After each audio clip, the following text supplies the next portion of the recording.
زندگی کی ڈیفینیشن کیا ہے؟ حیات کسے کہتے ہیں؟ کسی کا باپ بھی ڈیفائن نہیں کر سکتا. یہ خود سائنسدانوں کو بھی نہیں پتا ہے.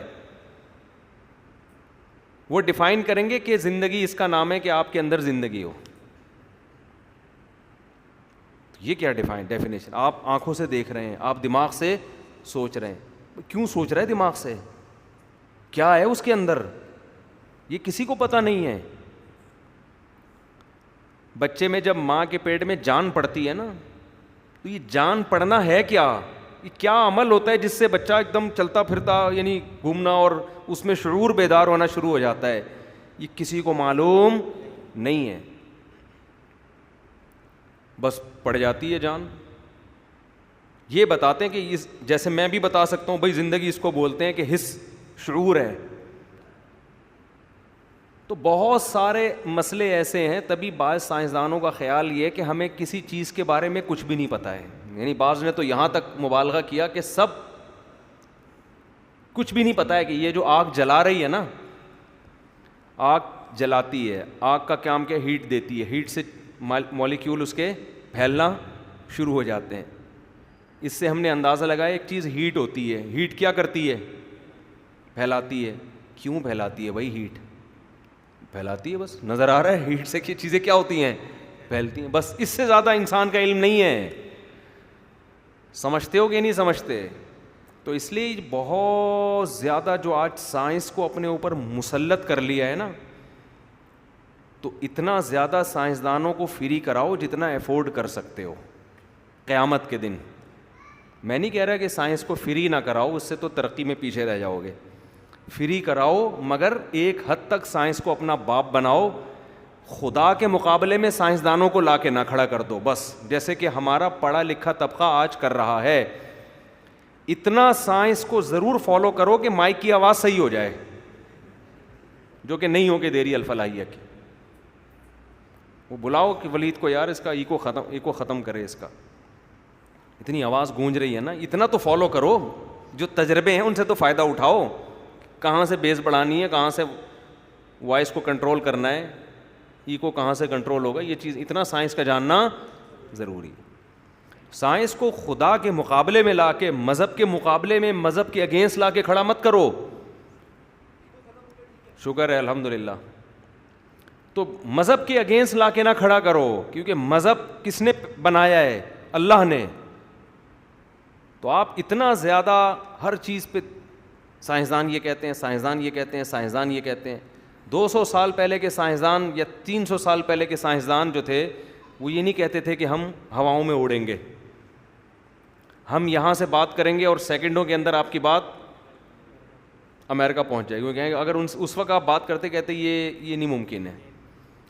اور آپ کو پتہ ہے 90% سائنس کی ایجادات ایسی ہیں کہ دریافت کرنے کچھ نکلے تھے, دریافت کچھ اور ہو گیا. کائنات کے کسی راز سے پردہ اڑ گیا, نکلے کچھ اور تھے تحقیق کرنے, لیکن کسی اور چیز پر مطلع ہو گیا کہ اچھا ایسا بھی ہوتا ہے. تو اتنی پیچیدہ نالج ہے نا سائنس کی کہ اس کے بارے میں یہ دعویٰ کرنا نا کہ ہمیں بہت کچھ آ گیا ہے, یہ جاہل آدمی تو کر سکتا ہے. کوئی واقعی سائنسدان ہوگا نا, کوئی حقیقت میں سائنٹسٹ ہوگا, وہ کبھی یہ دعویٰ نہیں کرے گا. اس کی مثال سے ایک بات سمجھاتا ہوں, پھر کھوپڑی میں آئے گی. دیکھو ڈاکٹروں کی 2 قسمیں ہوتی ہیں, ایک اناڑی اور ایک پڑھے لکھے. بلکہ یوں کہہ لو کہ طب کی باتیں کرنے والے, میڈیکل سائنس کی باتیں کرنے والے 2 طرح کے لوگ ہوتے ہیں, ایک ڈاکٹر اور ایک عام لوگ جو فنٹر گیری کر رہے ہوتے ہیں.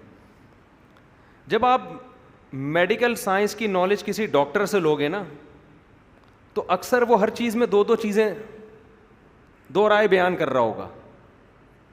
وہ کیا کہہ رہا ہوگا؟ مثال کے طور پر آپ ڈاکٹر صاحب سے پوچھو گے کہ ڈاکٹر صاحب کیا وائٹامنز لینے سے گردوں پہ اثر پڑتا ہے؟ ڈاکٹر تھوڑی دیر سوچے گا, پڑ سکتا ہے. وہ کیا کہے گا؟ مے بی, ممکن ہے. کیا ڈاکٹر صاحب جو بھی میڈیسن لے رہے ہیں سب کے گردے خراب ہوں گے؟ نہیں, امکان ہے. وہ چیز میں ڈاؤٹ پیدا کرے گا, کیونکہ اس کے بعد ریسرچ ہے نا, اس کو پتا ہے بھائی بہت سے لوگوں نے میڈیسن لی ہیں کچھ بھی نہیں ہوا, اور بہت سے 2 گولیاں کھا کے گردے برباد ہو گئے. تو یقینی طور پر ڈاکٹر صاحب چینی کھانے سے کیا آدمی مر جاتا ہے؟ چینی ہم جو کھا رہے ہیں کیا یہ وائٹ پوائزن ہے, سفید زہر ہے؟ نہیں, وہ کہے گا کچھ تھوڑا زیادہ ہو گیا, میرا خیال ہے سفید زہر بھی نہیں کہہ سکتے, اب کھانی چاہیے. وہ کہے گا, کوئی کہے گا کھا لیں, کوئی کہے گا نہیں کھائیں, کوئی کہے گا اچھا شوگر ہو سکتی ہے, کوئی کہے گا نہیں شوگر کے اس سے کوئی تعلق, کیونکہ ریسرچ ہے نا, اس کو پتا ہے بھائی یقینی رائے قائم کرنا بولو ممکن نہیں ہے, کیونکہ ریسرچ ہے اس کے پاس. ریسرچ بتا رہی ہے بھائی ایسا نہیں ہے.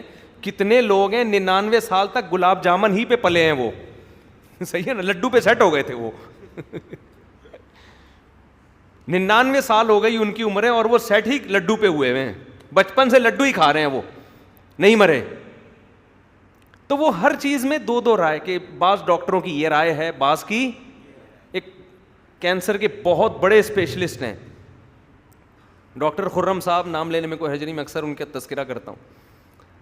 میں نے ان سے پوچھا یہ فارمی چکن سے سنا ہے کینسر ہو رہا ہے, یہ جو ہم اتنی مرغیاں کھا رہے ہیں؟ انہوں نے کہا کہ تھوڑی سوچ میں پڑ گئے, نہیں ابھی تک کوئی ایسی کوئی تحقیق تو نہیں ہے.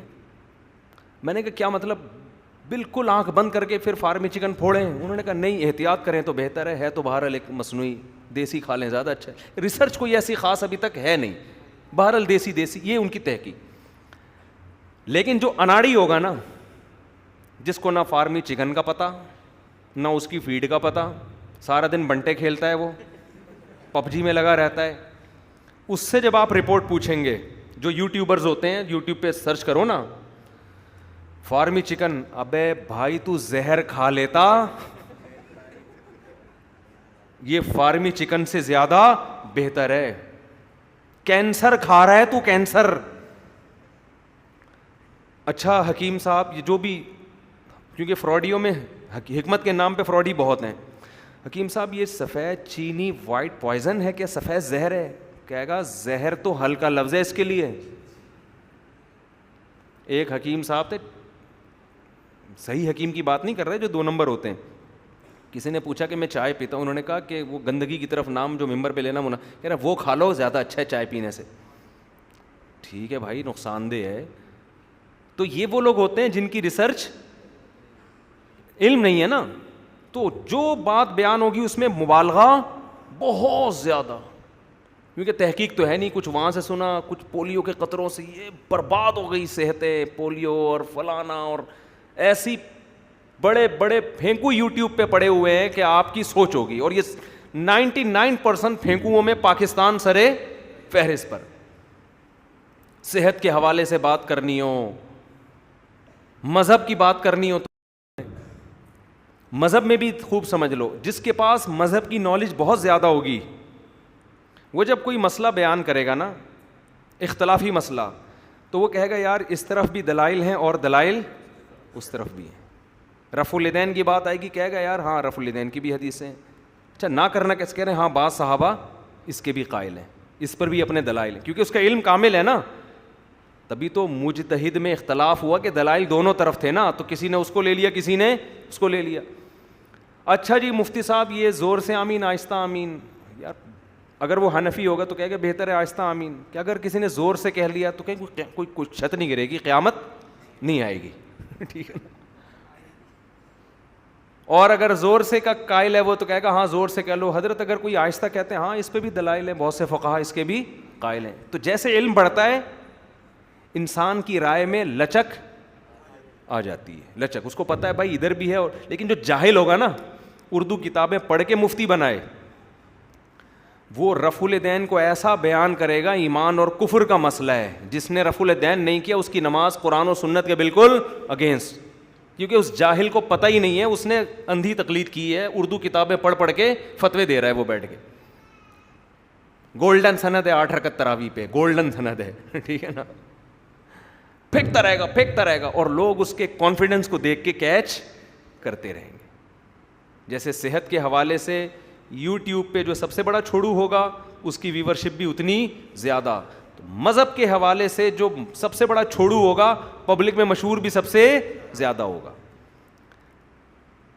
تو فارمی چکن ہو گیا, چینی ہو گئی, ڈاکٹر سے بات کریں گے وہ رائے بھائی یہ ہاں میں بھی ممکن ہے, ہاں بہتر ہے دیسی چیزیں کھا لو, ٹھیک ہے نا, اتنا نہیں ڈرائے گا کہ آدمی ویسے ہی مر جائے خوف سے. میں ایسے ایسے لوگوں کو جانتا ہوں میڈیکل سائنس میں جب وہ وہم میں گئے نا کہ یہ کھانے سے یہ ہو رہا ہے, یہ کھانے سے, وہ وہم سے ہی مر گئے بیچارے, اتنے پاگل ہو گئے وہ. تو اچھا, اب میں جو اصل بات کر رہا تھا تو اسی طرح خوب سمجھ لو کہ جو سائنس میں حقیقت میں مہارت رکھتے ہیں نا, جو واقعی سائنس کے علوم کو جانتے ہیں, وہ کبھی بھی مذہب کے اگینسٹ بات, ایسی حتمی بات نہیں کریں گے, کہیں گے ممکن ہے. تبھی میں نے دیکھا ہے یہ جو بیچ کے لوگ ہیں نا, یہ کسی کام کے نہیں ہوتے, خوب سمجھ لو.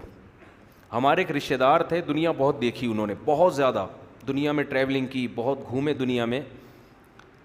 تو ایک تھے وہ, ذرا ایک صاحب سے ملاقات ہوئی, وہ نئے نئے امریکہ سے ہو کے آئے تھے نا, تو وہ بہت مولویوں کے خلاف, پاکستان کے خلاف, فلانا ایسا مولوی ایسے, مذہب ایسا, یوں ایسے نہ ایسی کی تیسی, ہر وقت پاکستانیوں کی برائی اور گوروں کی صبح و شام تعریف ہے. تو میرے وہ ریلیٹیو تھے, وہ بہت گوروں کے ساتھ انہوں نے وقت گزارا ہے, پاکستان میں بھی بہت رہے ہیں, گوروں کے ساتھ بھی, باہر کی کمپنی میں جاب کرتے تھے. ان کو ہم نے دیکھا وہ ایسے نہیں کرتے تھے کہ پاکستانی ایسے اتنے گندے, اتنے کرپٹ, اتنے ہر برائی ہم میں اور ہر اچھائی ان میں. تو میں نے ان سے پوچھا آپ کیا کہتے ہیں اس تبصرے پہ؟ انہوں نے کہا یہ وہ لوگ ہیں جنہوں نے دنیا دیکھی ہے, پوری گھس کے دیکھی نہیں ہے. بیچارے نئے نئے, وہ نا چوزا انڈے سے باہر نکلتا ہے, یہ کسی غریب ملک سے نئے نئے گئے ہیں, تھوڑا سا دیکھا انہوں نے, دنیا نے ان کی آنکھوں کو اندھا کر دیا ہے. تو انہوں نے کہا کہ دیکھو دو ہی آدمی ٹھیک ہوتے ہیں, یا تو جس نے دنیا بالکل نہ دیکھی ہو, وہ مذہب پہ چلے گا, اس کو پتہ ہی نہیں دنیا میں ہو کیا رہا ہے, اور ایک وہ جس نے تمیز سے دیکھ لی ہو, وہ پھر اس کی حقیقت تک پہنچ چکا ہوتا ہے, اس کو پتہ ہوتا ہے ان تلوں میں تیل کتنا ہے, وہ پھر متاثر نہیں ہوتا. یہ جو بیچ کے لوگ ہوتے ہیں نا, یہ ہوتے ہیں احساس کمتری کا شکار. یا تو پورا غریب ہوگا, وہ بھی ٹھیک ہے بھائی, ٹھیک ہے نا, اس کو پتہ ہی نہیں دولت کیا ہے, وہ اپنی روکھی سوکھی میں سوکھے پاپے, سوکھی وہ جو ہے نا روٹی ڈبو کے کھاتا رہے گا اور اللہ کا شکر ادا کرے گا. یا ایک آدمی کروڑ پتی ہو, وہ کبھی دولت مندوں سے متاثر نہیں ہوگا, وہ بھرم رکھے گا اپنے, اس کے سامنے اگر کوئی لینڈ کروزر لے کر آئے گا, وہ BMW لے آئے گا, بھائی تو کیا ہے, صحیح ہے نا, وہ کبھی متاثر نہیں ہوگا. جیسے میں 2-3 شادیوں والے سے کبھی متاثر نہیں ہوتا. لوگ آ رہے تھے میری شادی ہوئی ہے, کچھ اور بات کر ہمارے سامنے, شادی ہوئی ہے, ہماری ہوتی رہتی ہے, تم پتہ نہیں کیا بات کر رہے. کمارا بیچارہ متاثر ہوگا, یار اس کی شادی ہو گئی اور میری شادی نہیں ہوئی. ہمارے سامنے کوئی شو مارتا ہی نہیں ہے کہ میری شادی ہوئی. میں بولتا ہوں میری تو بہت دفعہ ہوئی ہے, یہ کون سا نیا کام ہو گیا. ٹھیک ہے, تو جو شادی شدہ شو مارے گا کمارے کے سامنے مارے گا, ہمارے سامنے نہیں مارے گا. ابھی کل میں بیٹھا ہوا تھا پنجاب میں, کسی نے بچوں کی بات آ گئی نا, اتنے بچے ہیں, آپ میں نے کہا آپ میرے کتنے, آپ مجھ سے پوچھا آپ کے, میں نے کہا کہ اتنے, بس وہاں سے موضوع کیا ہو گیا چینج. ٹھیک ہے, تو ایک ٹھیک اچھا مالدار آدمی ہوتا ہے, وہ کسی سے متاثر نہیں ہوتا. اکثر آپ نے زیادہ مالداروں میں دیکھا ہوگا وہ سادہ مزاج ہوتے ہیں, شادیاں ان کی سادگی سے ہو جاتی ہیں, سمجھ رہے ہیں نا, کیونکہ ان کو پیسوں کی نمائش کی ضرورت نہیں ہوتی. بہت زیادہ دھوم. ہم نے متوسط لوگوں کی شادیاں دیکھیں جن میں دین نہیں ہے, اتنا ڈھول ڈھمکا کرتے ہیں, بڑے بڑے فنکاروں کو بلا کے نچوائیں گے, پوری دولت ایک رات میں اڑا دیں گے. کیوں؟ انہیں یہ بھرم دکھانے ہوتے ہیں کہ ہمارے پاس بھی پیسہ ہے, شو مارنے کے لیے نا, تو خام ہمیں چھچوری حرکتیں کرنا شروع کر دیں گے. تو زیادہ دولت ہے تو وہ آدمی وہ کہتا ہے مجھے کیا ضرورت ہے, وہ پٹ پٹی پہ گھوم رہا ہوگا, ٹھیک ٹھیک, کہ ضرورت کیا ہے شو مارنے کی. تو یاد رکھو ہمارا جو یونیورسٹیوں کا طبقہ ہے نا, یہ متاثر ہو رہا ہے یہاں کے پروفیسروں سے, جو بالکل فارغ بھی نہیں ہے, ان کے پاس ویسی نالج بھی نہیں ہے جیسے گوروں کے جو اسکالرز ہیں نا ان کے پاس نالج ہے. اس لیے پاکستانی جو ملحد ہوتے ہیں نا, جو پاکستان میں ایتھیزم کو اختیار کرتے ہیں, وہ انگریزوں کے ایتھیس سے 2 قدم آگے ہوتے ہیں. حقیقت ہے یہ. وہ گوروں میں جو ملحد ہیں نا, جو ایتھیس لوگ ہیں, جو مذہب کو نہیں مانتے, یہاں والے دیسی جو ہے نا, یہ ان سے 2 قدم آگے, کیونکہ یہ اس کے بھی شکار ہوتے ہیں احساس کمتری کا. یہ اپنے آپ کو پڑھا لکھا ثابت کرنے کے لیے ہم سائنس کو مانتے ہیں. ہم کس کو مانتے ہیں؟ حالانکہ جس سائنٹسٹ کو آپ فالو کر رہے ہو بسا اوقات وہ خدا کا منکر نہیں ہوتا, وہ مذہب کو مانتا ہے. کتنے حوالے ہیں ہمارے پاس ایسے کہ جن کے حوالے آپ کتابوں میں دے رہے ہوتے وہ مذہب کو فالو کر رہے ہوتے ہیں. اسے کہتے ہیں مدعی سست اور گواہ چست. تو اس لیے نالج یا تو جاہل رہو یا علم حاصل کرو نا, تو پورا پراپر علم ہونا چاہیے انسان کو.